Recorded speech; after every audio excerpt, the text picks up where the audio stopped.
Hey there, welcome to day 41 of our Let's Grow annual challenge. Sharon Horne-Ellstrom here, and today we're talking about trust and mutual respect in our relationships. Why? Because we want our relationships to grow and get better and better and better as we go throughout our life. Now, there's different types of relationships. We know that. So what we're going to do today as an action item is we're going to pick a relationship. I'm going to pick the one with my sisters because I've been kind of working on that this month.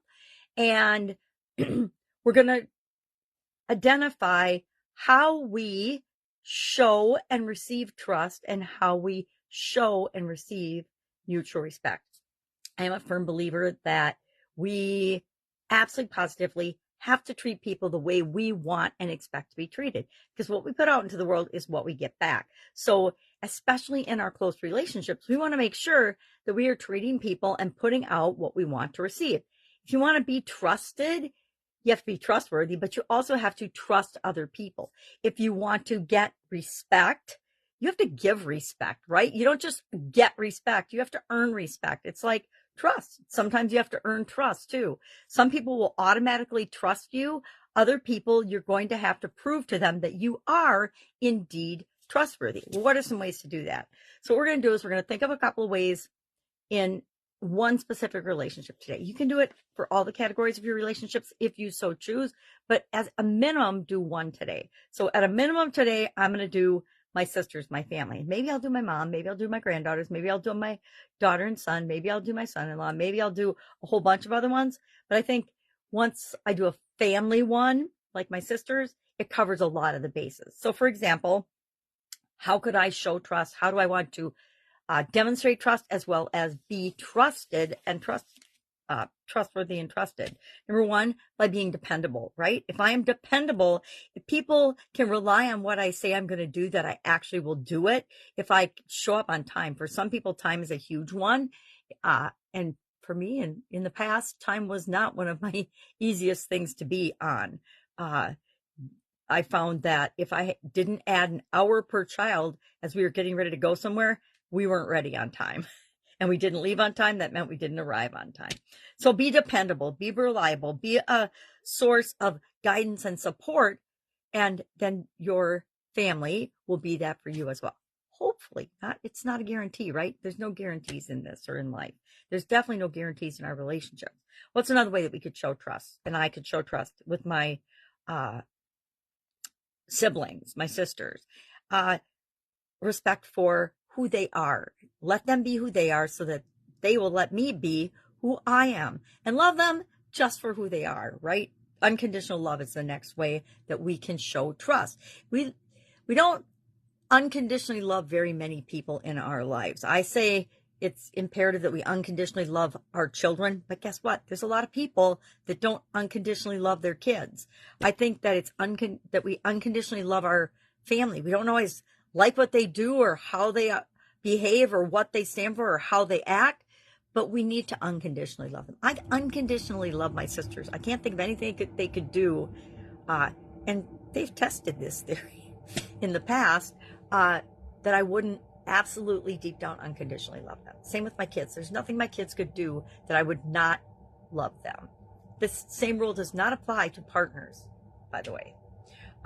There are definitely things that other people can do to us that we will say, yep, that's it. That's my breaking point. I no longer love you. And then how about mutual respect? Now, this is a biggie, and this also comes from my failed marriage. Mutual respect. In order to get respect, you need to give respect. If you don't treat yourself and other people with respect, you're probably not going to get much respect in return. How do we build respect? How do we make sure that we're respecting one another? Number one, by respecting one another's boundaries and communicating, having open communication, talking about things that might be uncomfortable, and then figuring out where each other stand and be okay with that, because we don't all think alike. Also, acknowledging that there's differences in all of us. My sisters and I, we are very, very different. We're alike in some ways, and we have shared traditions and core values and shared values, which is the third way that we can increase respect.